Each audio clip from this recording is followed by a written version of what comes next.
Standard 12। अस्सलाम वालेकुम। Subject economics,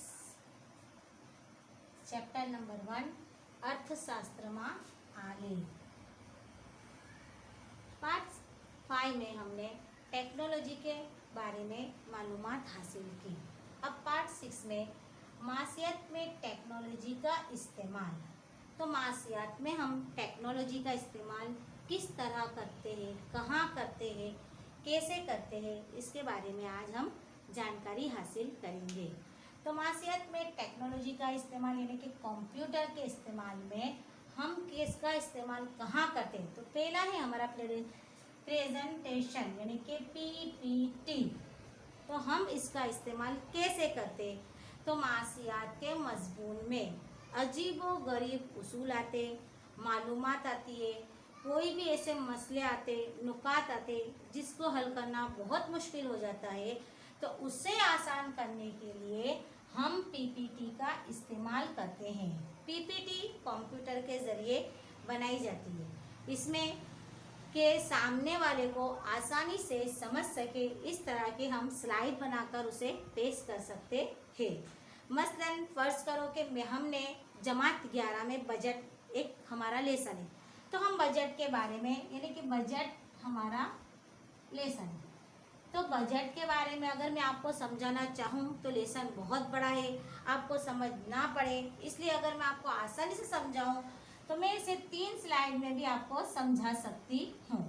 तो वो पहले है कि अगर मैं उसकी तारीफ एक स्लाइड पर उसकी तारीफ, उसके मायने बताऊं तो आपको आसानी से समझ जाएगी। दूसरा है मेरा कि तारीफ समझा दी। अब उसके बाद अगर मेरे अंदर खाते, जैसा कि उसमें खाते थे, मांग का मतलबा, ये तमाम के तमाम, तो मैं खाते तुमको समझा सकती हूँ दूसरी स्लाइड पे। पूंजी खाता, चालू खाता। तीसरा है मेरा कि मुल्क के बजट यानी कि तीसरा मुल्क के बजट के बारे में मैं तीसरी स्लाइड में आपको समझा सकती हूँ। एग्जाम्पल के तौर पर कॉमर्स वाले और आर्ट्स वाले फिलहाल अभी हम पढ़ रहे हैं कि जैसा अभी नगमा टीचर का ओसी का है सब्जेक्ट। तो ओसी के अंदर वो क्या करते हैं, संचालन की तारीफ, उसके बारे में कौन से हुदूद है, कौन से नुकात है, ये तमाम के तमाम वो स्लाइड बनाकर आप लोगों तक मालूमात दे रहे हैं। इसके अलावा नाज़दीन टीचर, फिरोज़ा टीचर, ये भी आपको साइकोलॉजी और सोशियोलॉजी में अगर कोई मुश्किल सवाल है तो उसकी तस्वीर बताकर उसे पेश करके आप लोगों को आसानी से समझा रहे हैं ताकि आप लोगों की समझ में आ जाए। तो इसी तरह उसे बोलते हैं पीपीटी, जो आप लोगों को नगमा टीचर, नाज़दीन टीचर, फिरोज़ा टीचर, सब टीचर समझा रहे हैं। तो कोई भी मुश्किल सवालात होते या कोई नुकात होते या कोई उसूल होता है या कोई शक्ल होती है तो उसको हम आसानी से किसी के सामने पीपीटी बनाकर आसानी से समझा सकते हैं। दूसरा हमारा है एक्सेल वर्कशीट। Excel worksheet. अब ये एक्सेल वर्कशीट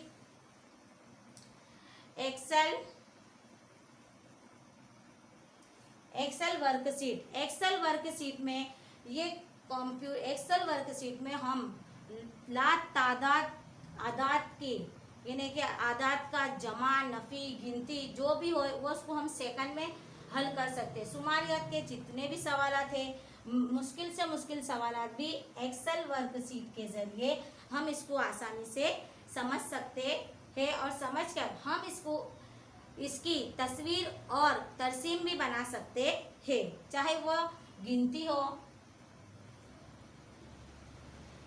नफ़ी हो, जमा या फिर तकसीम या फिर कोई फीसदी, परसेंटाइल, परसेंटेज, फीसदी, ये तमाम के तमाम जितने भी हो जिन्हें कि हद से ज़्यादा हो तो उसे जिसे गिनने में मुश्किल आता हो या उसे ज़ख़ीरा करने में मुश्किल आती हो तो हम उसको कंप्यूटर के ज़रिए स्केल वर्कशीट के अंदर उसको आसानी से समझ सकते हैं, उसका हम ज़ख़ीरा भी कर सकते हैं, उसे दोबारा हम खोलकर देख भी सकते हैं तस्वीर बनाने के लिए और भी इसका इस्तेमाल हो सकता है। अब चौथा है हमारा तरसीम और तस्वीर बनाने के लिए। तीसरा है सॉरी, तरसीम और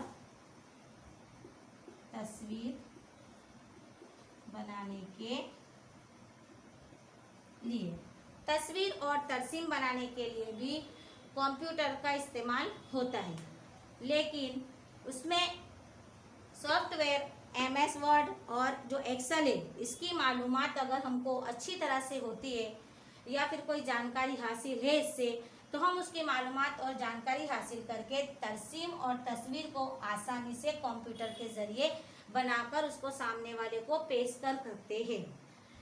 मालूमात की जानकारी होना इसमें बहुत ज़रूरी है, क्योंकि अगर गलत मालूमात होती है तो हमारी जो तस्वीर है या तरसीम है ये हमारी गलत बन जाती है, जिसके नतीजे में सामने वाला समझ नहीं पाता है। इसलिए तरसीम और तस्वीर बनाने के लिए भी हमें MS वर्ड और एक्सेल की जानकारी होना ज़रूरी है, जिसके नतीजे में हम तस्वीर और तरसीम को आसानी से कंप्यूटर में बना सकते हैं। इसके अलावा ये चौथा पॉइंट है, 1 2 3, और ये होगा मेरा चौथा, मालूमात का ज़ख़ीरा।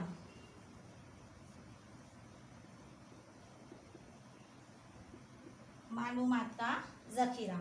अब मासियात के मज़मून में मालूमात का ज़ख़ीरा हद से ज़्यादा होता है, तो ऐसी मालूमात जो हम मेहनत करके हासिल करते हैं उसे हम नोटबुक में लिखते हैं, किताब में लिखते हैं, लेकिन अगर वो नोटबुक को हमको हिफाजत से रखनी पड़ती है, क्योंकि अगर हम उसकी हिफाजत ना करें तो वो नोटबुक क्या होगी, ख़राब होने का उसका ख़तरा रहता है।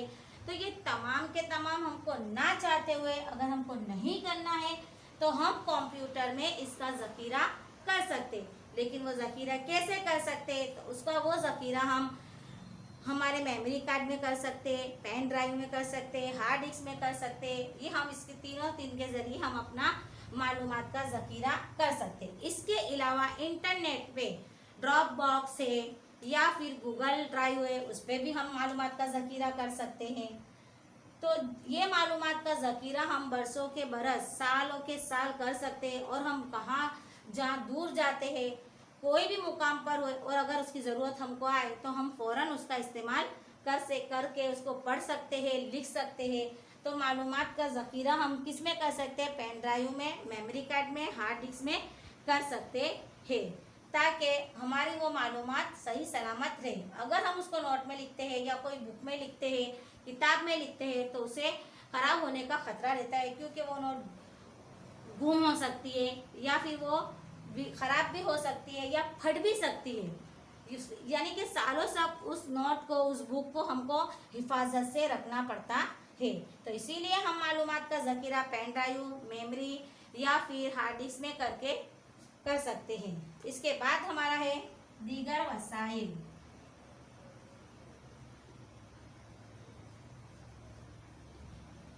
ये तमाम के तमाम तो हम कंप्यूटर के ज़रिए कर सकते हैं, लेकिन कंप्यूटर के अंदर दीगर वसाइल भी है, जैसे कि SPSS,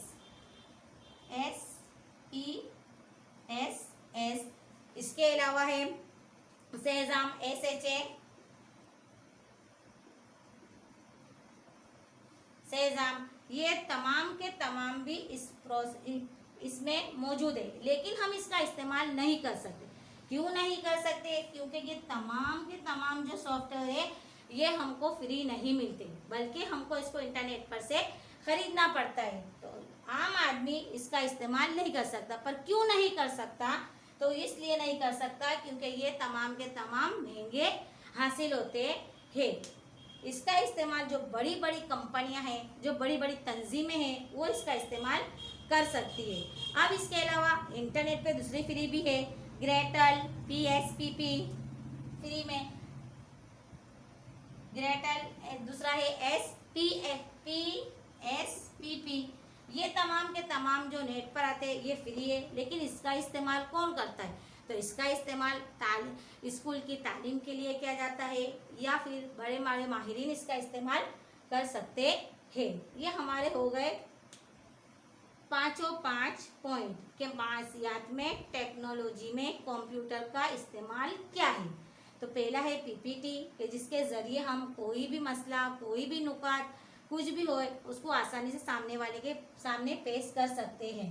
मैंने तुम्हारे को मिसाल दी है बजट की, कि बजट की, अगर बजट का लेसन में कुछ चलाना है तो उसे आसानी से तुम्हारे सामने पेश करने के लिए मैं उसे 3 स्लाइड बनाकर उसके सामने आसानी से पेश कर सकती हूँ। इसके बाद है एक्सेल वर्कशीट।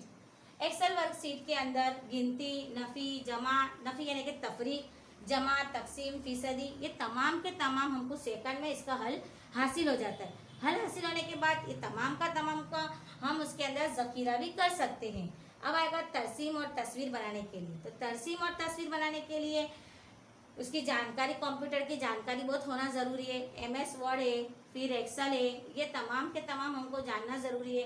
क्योंकि इसके अंदर अगर जानकारी हासिल है तो ही हम जो तरसीम है, तस्वीर है, उसको आसानी से बनाएंगे। नहीं तो अगर हमको गलत मालूमात हासिल होती है तो हमारी तस्वीर जो हैगी वो गलत बनेगी, जिसकी वजह से सामने वाले की समझ के बाहर होती है। इसके बाद है मालूमात का ज़ख़ीरा, कि हम मालूमात का ज़ख़ीरा नोटबुक में इसमें करते हैं, लेकिन वो नोटबुक क्या होती है, गुम हो जाती है, ख़राब होने का डर होता है, जिसके नतीजे में हम हमारा जो ज़ख़ीरा है मालूमात का, जिसे हम सालों साल रखना चाहते हैं, तो उसको हम पेन ड्राइव में, मेमोरी कार्ड में, हार्ड डिस्क में उसको ज़ख़ीरा कर सकते हैं। इसके अलावा हमने सीखा कि दीगर वसाइल जो है इस नेट के ऊपर जो हमको फ्री नहीं मिलता है, जिसे हमें ख़रीदना पड़ता है, लेकिन उसे हम आम इंसान नहीं खरीद सकता क्योंकि वो बहुत महंगे होते हैं। उसको इसका इस्तेमाल बड़ी बड़ी जो कंपनियां हैं जो लाखों तादाद में अपने जो आदाद है उसका हिसाब हल करने के लिए या फिर दूसरे काम करने के लिए तमाम के तमाम का इस्तेमाल करती है। लेकिन इसके अलावा भी नेट के ऊपर फ्री होते PSPV जो फ्री है, जिसका इस्तेमाल हम स्कूल की तालीम के लिए कर सकते हैं या फिर हाँ ये बड़े बड़े माहिरीन कर सकते हैं। अब इसके बाद हम देखेंगे कि मासियात में टेक्नोलॉजी के अंदर भी भय स्थान यानी कि उसका गलत इस्तेमाल से क्या खतरे हैं, ये हम पार्ट 7 में देखेंगे।